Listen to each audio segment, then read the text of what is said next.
A very good evening. Namaste.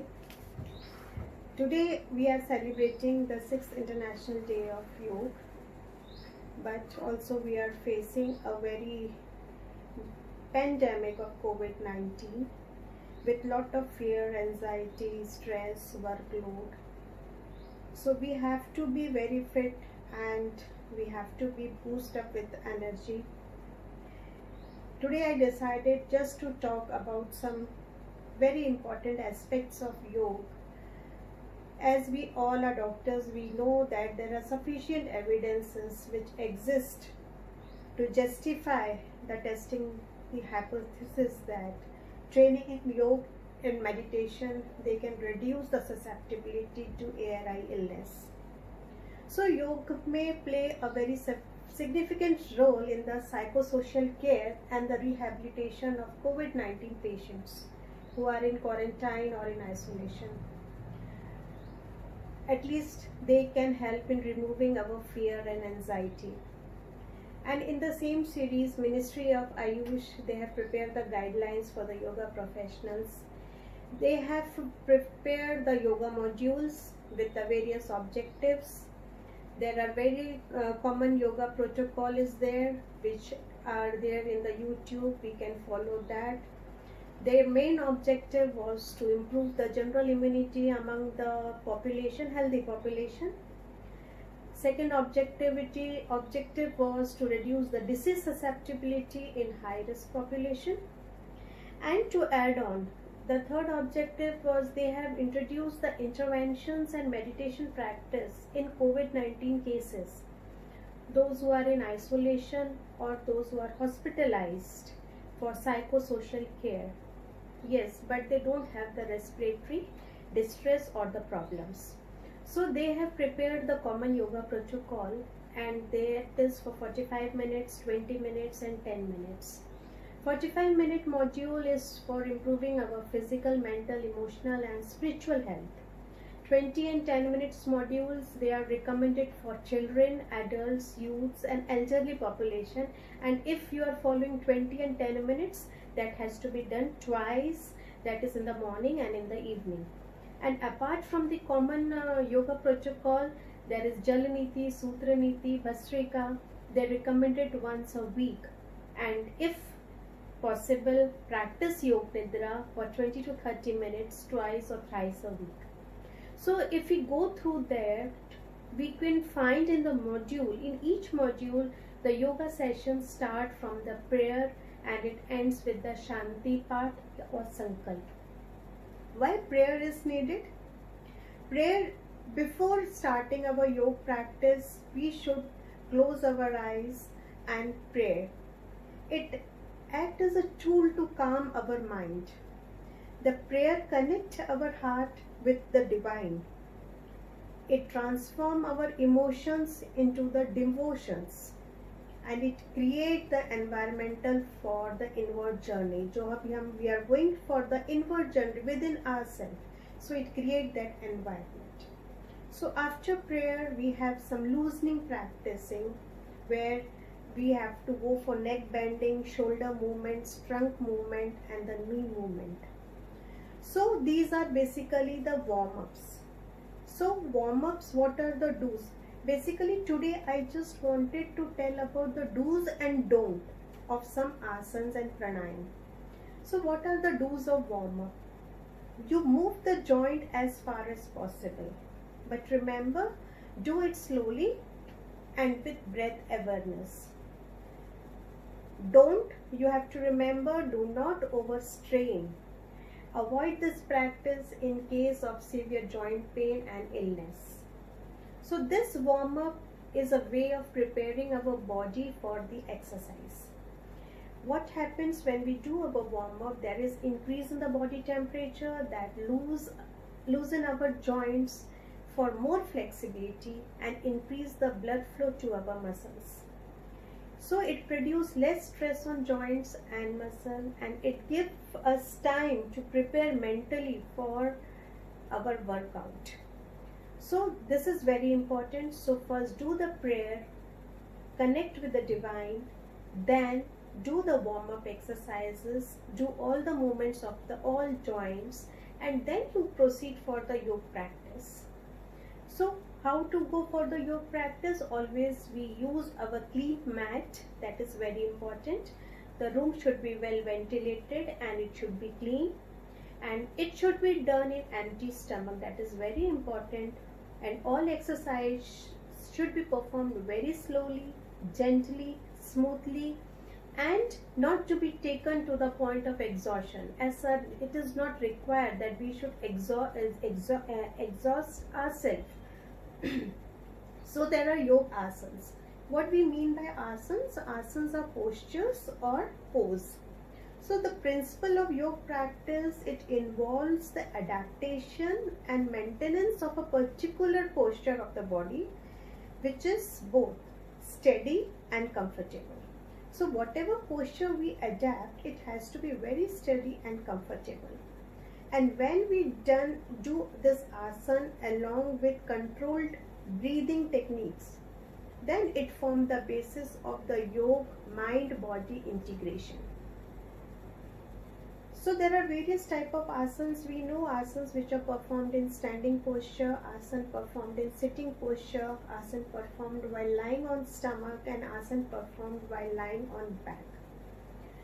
So their complete set of asanas, they covers the entire human body, all the muscles, joints from top of the head to the tip of the toes. The greatest benefits from asana comes when we learn how to relax in a given posture. That is important, and that is there we learn. So what are the do's and don'ts for the asana, performing the asanas? So we cover the do's. Do it with breath awareness, and if you are getting exhausted or strained, or you are getting difficulty in performing any asana, simplified version can be followed, especially if you are beginner or you are elderly. So this has to be followed.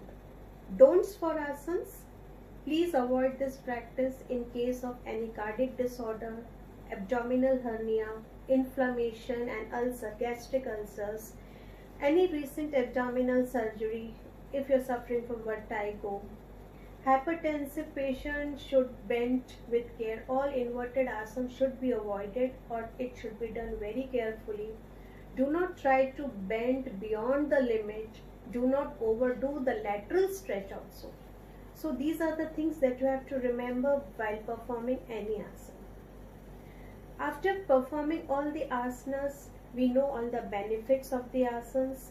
They are for the whole body, for the physical fitness of the body, from strengthening the body, for flexibility, for the joints. They massage the internal organs, they increase their secretions.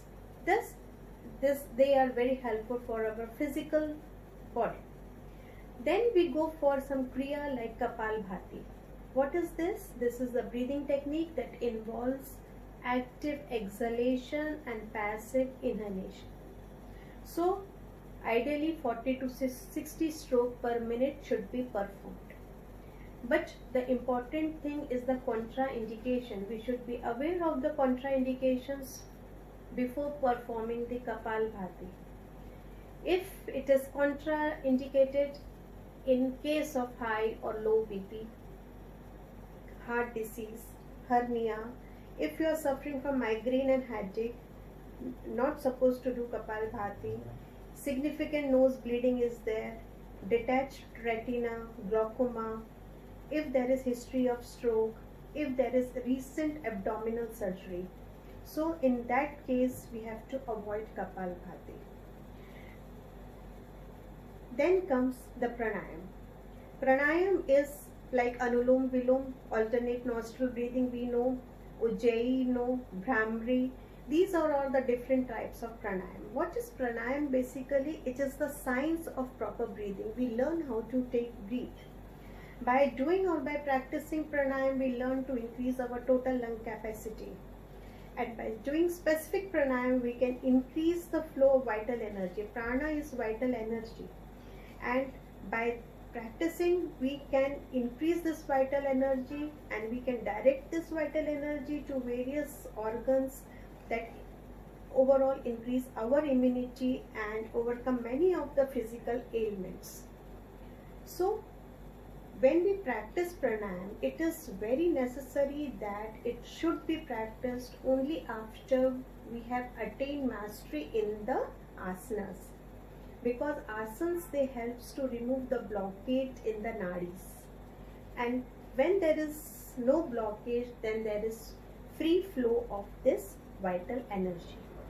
So what are the precautions for pranayam? This is very important, because we all think that it is very easy, just sit and take deep breath and we can practice pranayam. No. Always breathe through nose. There should not be any strain in doing, and ensure your breathing is not forced beyond the limit. Lungs are very delicate, so we cannot force our breathing. Do not make loud noise. Keep breathing rhythmic and slowly. Never practice immediately after meal, and if you want to practice, at least it should be after 3 hours. Beginners and elderly, do not hold the breath, because what we do, we inhale, we hold, and then we exhale. So avoid to hold the breath. If feel tired by doing pranayam, stop immediately. Do shavasana, and do not go for the pranayam if you are very tired, too tired. So what you are supposed to do, first relax 10 to 15 minutes in shavasana and then you go for the pranayam. Always do asanas before pranayam. And best if you do this breathing exercises in outdoors or in well ventilated area. That is very much required. Initially start the practice with few repetitions and gradually increases the number of repetitions. And if possible, maintain the ratio of 1:2 for inhalation and for exhalation, right? With 10 seconds of hold. So what are the don'ts of pranayam? Contraindication, or we should be careful in case of any cardiac disorders. We started with few repetitions. Don't practice retention at initial stage, or if you are suffering from any medical health problems. So that is very important that we have to keep in mind. There are a number of benefits of pranayam, like Nadi Shodhan pranayam. They reduce the sympathetic activity and they stimulate our parasympathetic activity. They decreases the stress and anxiety. Ujjayi increases the oxygen saturation in our body. Brahmari pranayam increases the nasal nitric oxide. This is one of the studies says that it increases the nasal nitric oxide, which may improve the blood flow to the ciliary epithelium, and they has an anti-inflammatory action. So these are various benefits of pranayam, and in this COVID-19 pandemic, I think pranayam is the best exercises that we all should do practice. And in the last comes the meditation. So we start with the prayer, we did the loosening exercises, we did all the yoga asanas in sitting, standing, lying on stomach and on back, then the Kapalbhati, then various pranayams, and the last, not the last, but the last is the dhyan, that is the meditation. For beginners, soft music can be played in the background, or one can concentrate or observe your own breath. So what are the don'ts for the meditation? Don't open your eyes, don't shake your body, don't be judgmental with the thoughts. When we are doing the meditation, do not judge your thoughts, do not move your mind. That is very important. What are the benefits of meditation? It reduces the anxiety and stress by reduce the cortisol level. It enhances the alpha brain waves. These are the findings in the research that shows our relaxed mind, make body stable, and it calms the mind, balance the function of neuroendocrine system, and thereby they boost our immunity. This is also very much required in this pandemic. After meditation, In the protocol, you will see the last is the closing by taking Sankalp or Shanti Path. This is again very important. So this is a common yoga protocol which was developed by the team of leading yoga experts, and this protocol is available on WHOM app. We can use to stay fit. We can use this protocol to stay fit along with other hygiene and social distancing measure in this current scenario. So this what I want to have talked with all of you. Thank you and have a safe time.